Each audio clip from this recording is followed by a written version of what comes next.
tao, nasunog, diba? O binaha, o natabunan ng, what is that? Ng bundok. Diba? Nag-landslide, naguho. Eh, paano mo masasabi na once na ikaw ay nasa loob ng church, you are safe? I will give you a classic example. Sino nakakaalam sa inyo na Mayon Volcano? That's good. Doon sa paanan, halos na Mayon. Tama? Anong tawag doon? Kagsawa. Is that true? What is that? That is a church. Amen? You know what? Sa narinig ko na history about that church, noong time na sumasabog yung bulkan, ang paniniwala ng mga tao sa panahon na yon, safe sila if they are inside the church. That's why maraming namatay doon sa church na yon.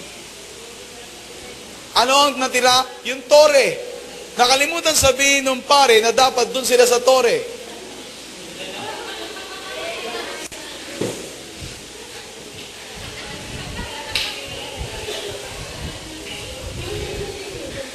You are so focused. Amen.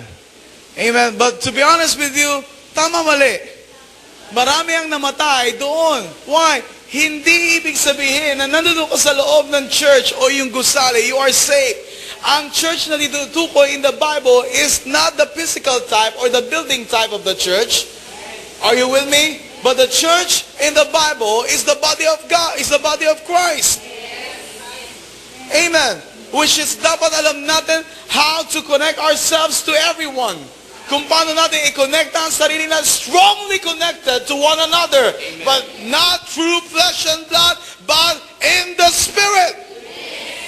Hindi sa pamamagitan ng flesh and blood lamang, kundi sa pamamagitan ng Spirito. We are so connected to one another. That's why, look at, no?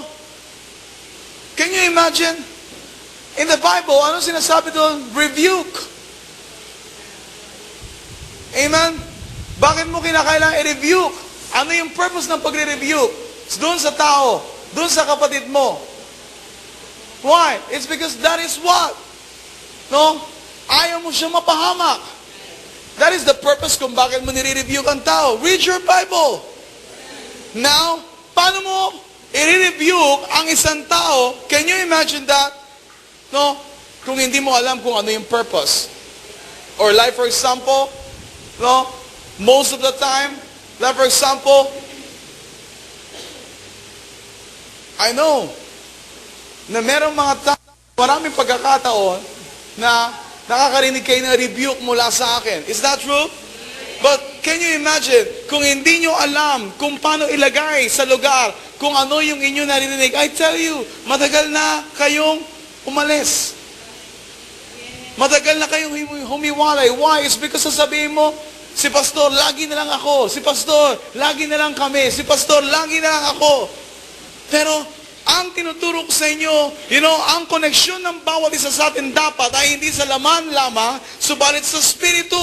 Ang puso natin, ang isipan natin ay konektado sa isa't isa. Why? It's because alam natin, merong mga bagay na kung saan ay patuloy na may tinatama sa ating laman. Amen. That's why ang koneksyon natin hindi dapat sa pamamagitan ng laman. Did you get these things? How God can use His church if we are not mature about these things. Tama ba? Kung hindi tayo mature sa bagay na ito.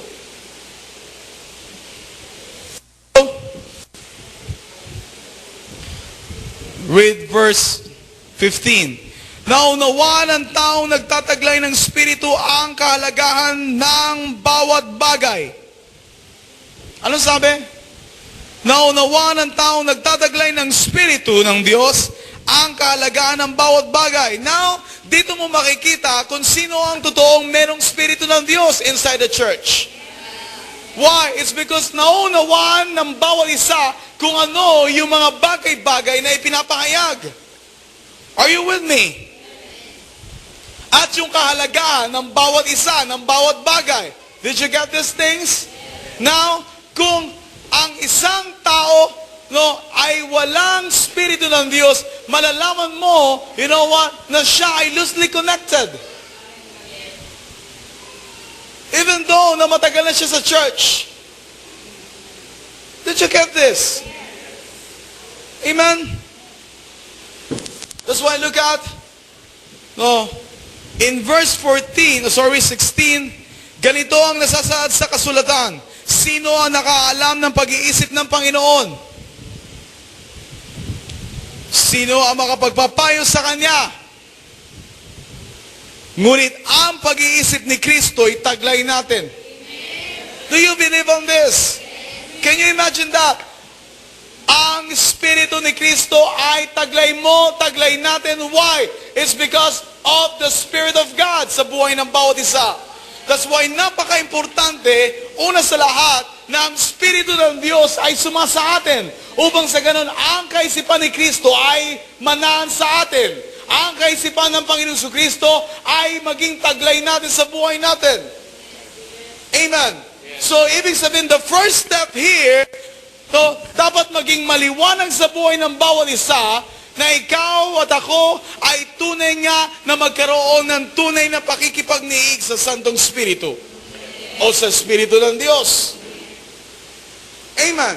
Upang sa ganoon, ang Espiritu ng Diyos ay ganap na manahan sa bawat isa. Dahil kung walang intimacy in the Spirit or intimacy with the Spirit of God, I tell you,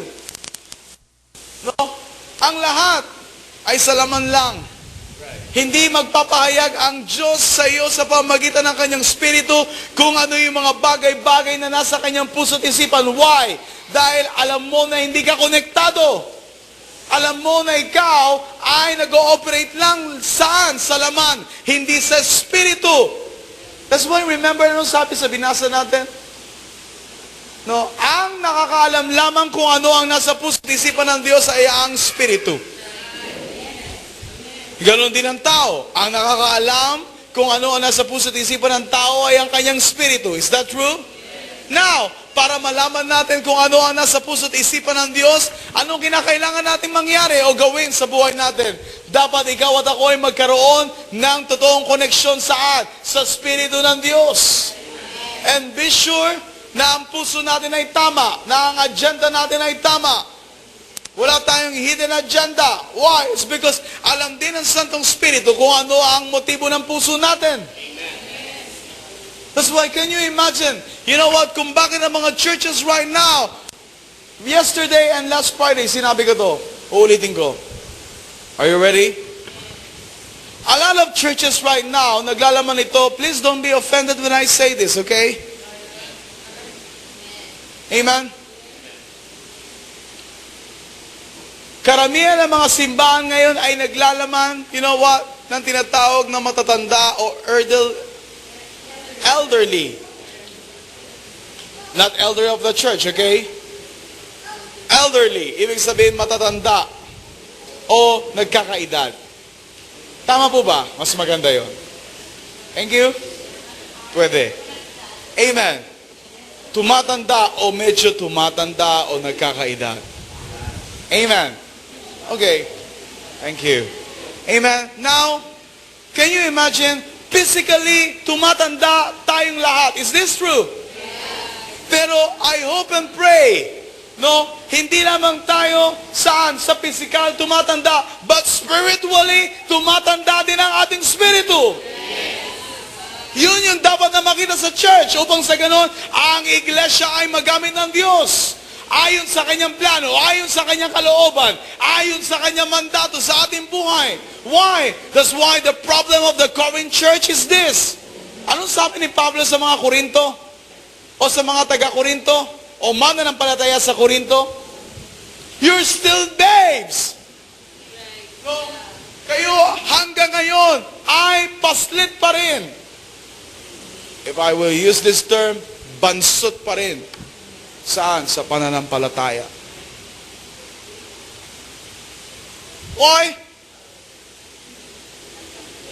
It's because we are so busy in the world.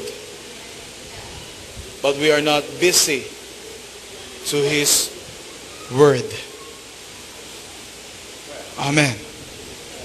I will say it again, because we are so busy here on this world, but we are not busy on His Word.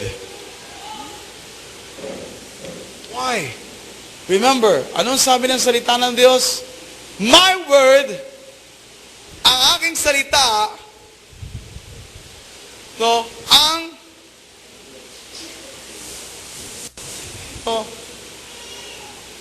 aking salita, o ang salita ng Diyos, you know what? At ang Diyos ay isa. Amen? Amen. At ang salita din ng Diyos ay katulad ng Espiritu ng Diyos na kung saan ay umahasa. Saan? Sa ating mga Espiritu. Are you with me? Hallelujah. That's why, ano sabi ito? Ang pag-iisip ni Kristo ay taglay natin. Now, kung ngayon ang kaisipan ni Kristo ay taglay natin, listen to me. We know, no, how to fight. I will say it again. Kung ang kaisipan ng Panginoon Kristo ay taglay natin, alam natin kung paano makipagdigma sa tamang kapamaraanan. Hindi sa pamagitan ng laman, kundi sa pamagitan ng Espiritu. Amen. Hallelujah. That's why, remember this. Amen. Hallelujah. Okay. Now, I want you to turn your Bible in the book of Nehemiah chapter 4.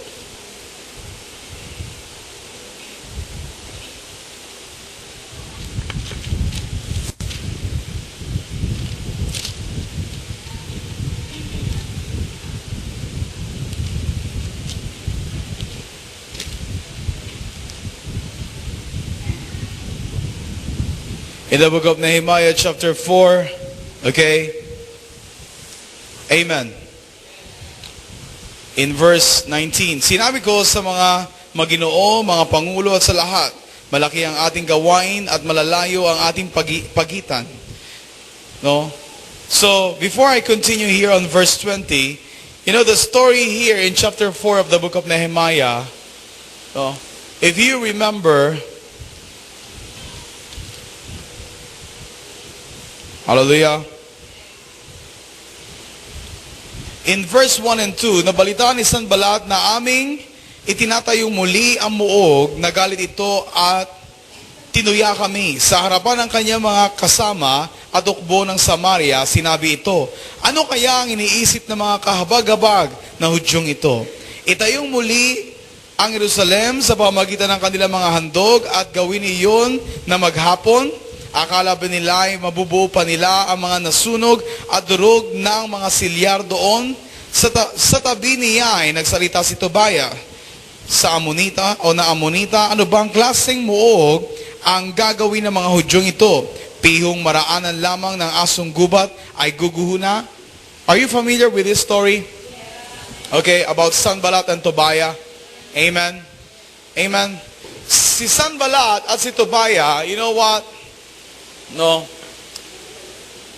Sila yung mga character saan na makikita niyo in the book of Nehemiah na kung saan against saan na makabalik ang bayan ng Diyos